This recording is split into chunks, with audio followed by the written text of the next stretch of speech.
Let's bring into the conversation our friend there, former federal prosecutor and legal analyst, Neama Rahmani. He joins me. Neama, it's good to see you. We spoke last night, of course, not about this story, but we want to get to some of the key details of it. And I first have to ask, this isn't a done deal. What makes it a done deal? What makes it a done deal, Andrew, is a dismissal with prejudice. But I know a lot of folks are skeptical.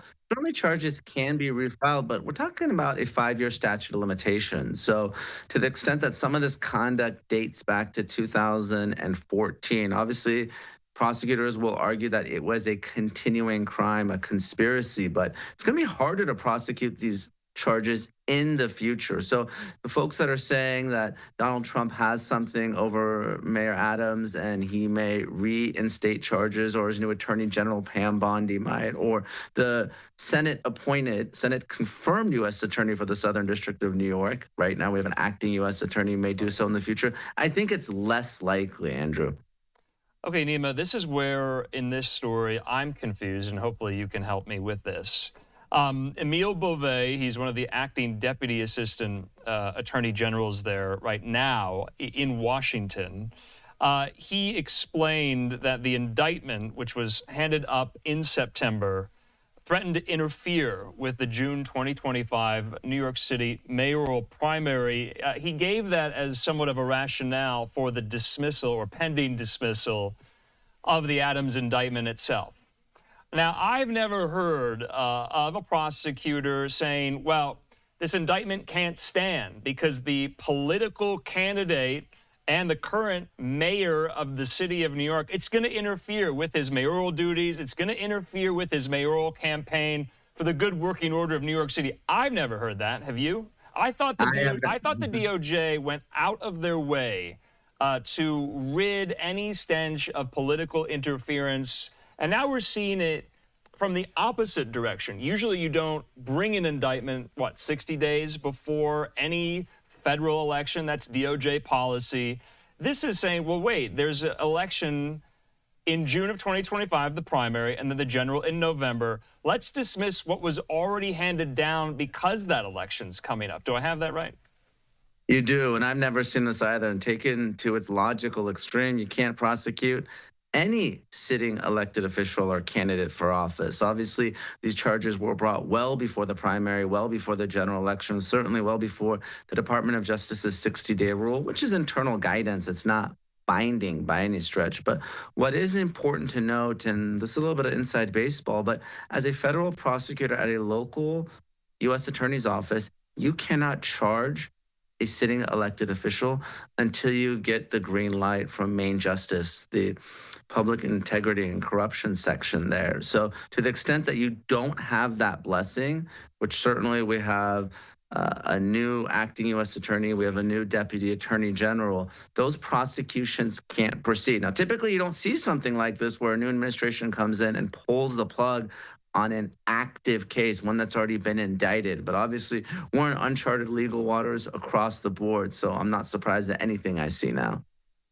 Okay, there's another element to the rationale also that was given by Emile Beauvais, too, justifying the decision by saying that the mayor's indictment had limited Adams' ability to cooperate in President Trump's immigration crackdown.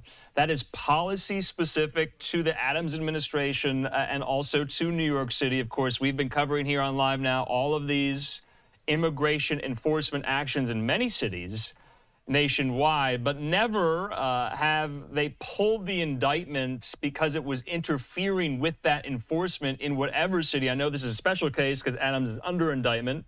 That is new and unique too, is it not? It is, and I've never seen that either, where a criminal prosecution of an elected official affects the enforcement of our nation's immigration laws or any other federal law. Mayor Adams is not a police officer, even though he thinks he is, and he was in the perp walk with Luigi Mangione.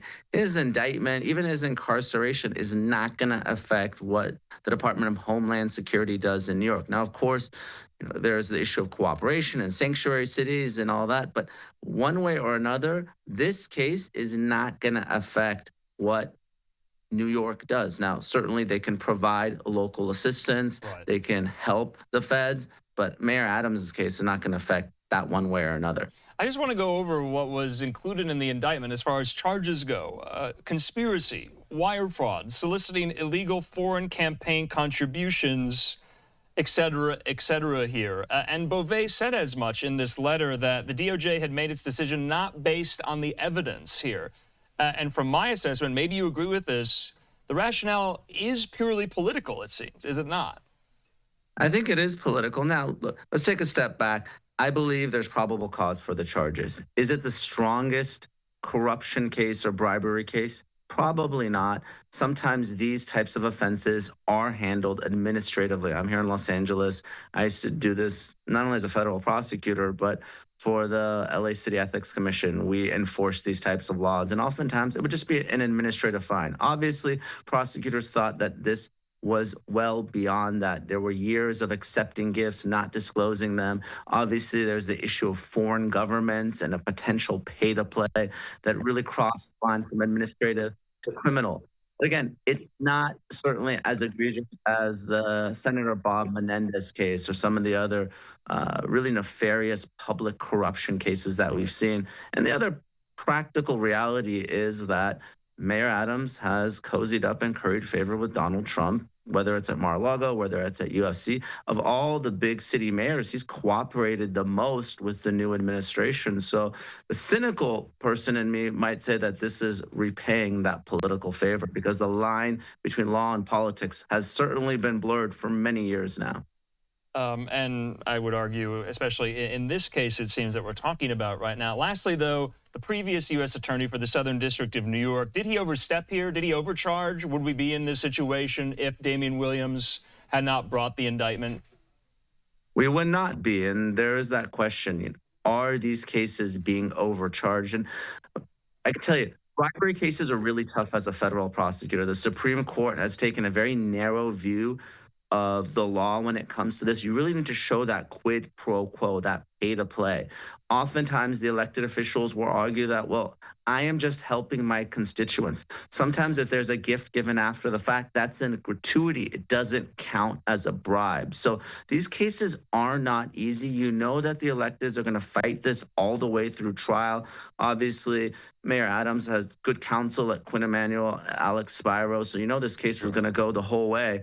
But there is the argument that potentially, just potentially, this case was overcharged, but it's still, he's not out of the woods yet. Let's not forget Alvin Bragg could potentially still bring state charges. Okay, that's what I wanted to ask. They left the door open until after the election to revisit, recharge, whatever you want to describe it. Is that unusual, so to speak, in something like this, when you have the DOJ asking the Southern District of New York, the U.S. attorney there, we want this dismissed. But, and that is a very big but, what about after the mayoral primary and the general? Maybe we'll revisit it here. Does that happen? It doesn't happen practically. I can tell you as a general matter, when the Department of Justice dismisses a case voluntarily on its own, it's without prejudice. They don't bind themselves in the future. Even if they decline to prosecute, again, it's not binding on anyone. Now, practically, when that decision is made, is it ever reversed down the road? Usually not. It's fairly uncommon. We've seen it in, for instance, a Bill Cosby type case where there's a new prosecutor that steps in. So I don't think Adams is going to be prosecuted by the feds, but let's not forget the state is its own sovereign. It can make its own decision. Obviously, the feds rejected the Donald Trump hush money case, and Alvin Bragg came in and prosecuted it when his predecessor, Cyrus Vance Jr., did not. I'm not saying that's going to happen here, but it's certainly a possibility given the fallout here and really the real big difference in how the feds and state prosecutors have been handling cases there in New York. All right, Neama Rahmani, as always, can't thank you enough for your analysis and insight. We'll talk soon. Thanks, Andrew. Talk to you soon.